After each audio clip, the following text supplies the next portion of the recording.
Welcome back, dudes. Here is Grandpa. Today we have episode 7 of tanks I would like to see in the game in the near future. And today we have an interesting tank. It's very similar to many of the tanks we have in the game. Some of you may saw it in my TD text tree lines parts, and it was placed at tier 9. We have a lot of tanks that are similar in the game, such as Pug, or that have been originally called SPAAG, but they are either TDs or AFVs in the game in Armory Warfare. This one, it is the Flakpanzer Panzer. I think I butchered that name. Gepard is an anti-aircraft cannon tank cheetah, better known as the Flakpanzer Gepard. Is an all-weather capable German self-propelled anti-aircraft gun, SPAAG. What tanks are similar to this tank? We have a few in the game, such as the BMPTs, the T-15 Armata, and it's a bit of a mix with T-15 Armata, IMX-13 DCA, Shilka, Sergeant York, T-249, and even GAU, and many others, probably that I didn't mention here. What's interesting is that it was developed in the 1960s and fielded in the 1970s, and has been upgraded several times with the latest electronics. This makes the tank upgradable as a progressive tank. Now keep in mind, some tanks I like to see them as premiums, but mostly of them I like to see them as progressive tanks. It helps a lot the game. And by this means that we can have in the game him at tier 10 as a progressive AFV TD, since we don't have, I repeat, we don't have a tier 10 tank destroyer in the progressive tree of the Armory Warfare in Sophie Wolfley. We don't have. And if you don't guys believe me, we can go right ahead and see if we have any tank destroyers at tier 10, not tier 9. Tier 9, yeah, we have one premium, which shouldn't be a premium tank, and then we have Centauro, and also we have Draco. Also, this tank can be crucial to have it since it will require a different playstyle, and probably similar to the M48 GAU in gameplay, that can be sometimes kinda aggressive or passive due to the chassis, but also for doing future battle path missions. For other nations where you have a lot of strong TDs, such as those in Marashishkin and other whatever, we don't have for Sophie Wolfley a strong tank destroyer at tier 10. This is a big minus. It's a really, and it can be a huge plus for us the players. It will be very interesting to have this tank. The vehicle is based on the hull of the Gepard 1 tank, with a large fully rotating turret carrying the armament, a pair of 35mm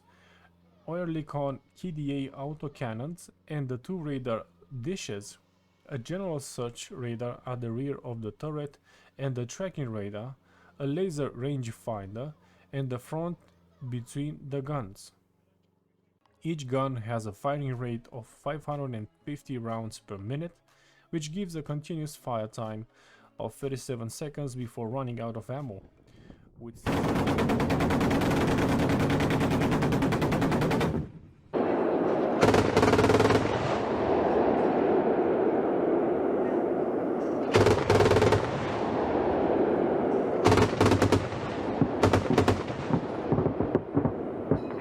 680 rounds for both guns. The guns are 90 calibers and shoots only FAPDS, which means frangible armor piercing discarding sabot rounds, giving an effective range of 5.5 kilometers.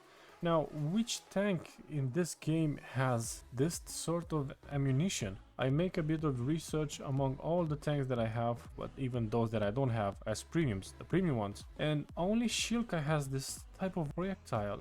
It is interesting. It says armor piercing with penetrator with enhanced lateral effect. So the moment you shoot one, it explodes, and the second time goes all the way inside, as you may see in the image and also in this gift. It's very interesting, and I even practice with this tank. You guys gonna see in the gameplay that this sort of munition, it's quite good against some other tanks if you face them frontally. The KDA autocannon can take two different ammunition types. The usual loading is a mix of 320 AA and 20 AP rounds per gun. Combined rate of fire is 1100 rounds per minute. The electrical driven turret is powered by a 40 kilowatts generator driven by a 4-cylinder 3.8 liter Mercedes-Benz OEM 314 multi-fuel engine. The Gepard was developed from 1963 onwards. In 1969, construction began of 4A prototypes testing both 30 and 35mm guns. On 25 June 1970, it was decided to use the 35mm type. In 1971, 12 second phase B prototypes were ordered, and the same year the Dutch army ordered a CA pre-series of 5 vehicles based on a parallel development that had used a German O series Leopard 1 vehicle made available by the German government in March 1970 as the C prototype. The Germans made a small pre-series of both the B1 and B2 Air. On 5th February 1973, the political decision was made to produce the type. On 5th September 1973, the political decision was made to produce the type. In September 1973, the contract was signed with Krauss Maffei for 432 B2 turrets and 420 hulls. Each vehicle will thus be about 3 times the price of a normal Leopard. Belgium ordered 55 vehicles, which were identical to the German versions. The Dutch ordered 95 vehicles, split into 3 batches: CA1, CA2 and CA3.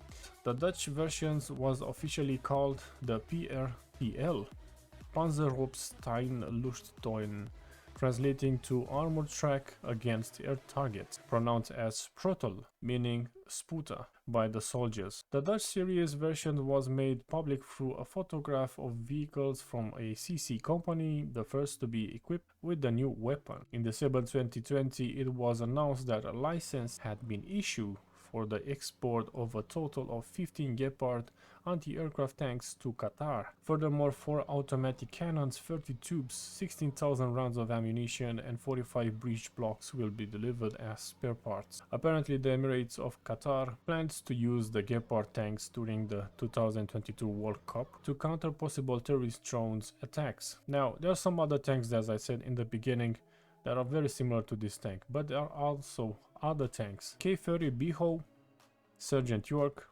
Marksman Anti-Aircraft System, BZA Lowara, Tunguska M1, Type 95 SPAA, Type 87 Self-Propelled Anti-Aircraft Gun, Shilka and Korkut.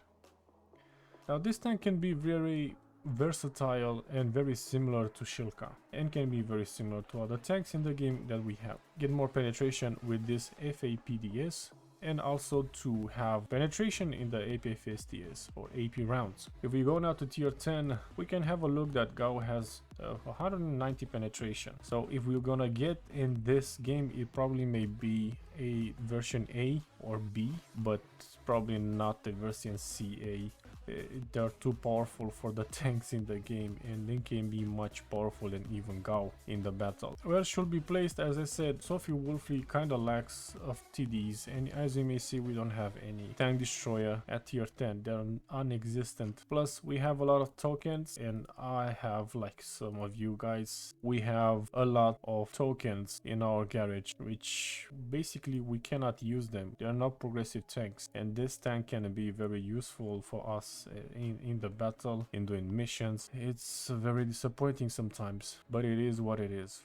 Tell me in the comment section, guys, what do you think about this tank? Do you want to see it in the game progressive or not? And also, do you think it's overpowered or not? Thanks for watching, guys, and see you next time. Bye bye.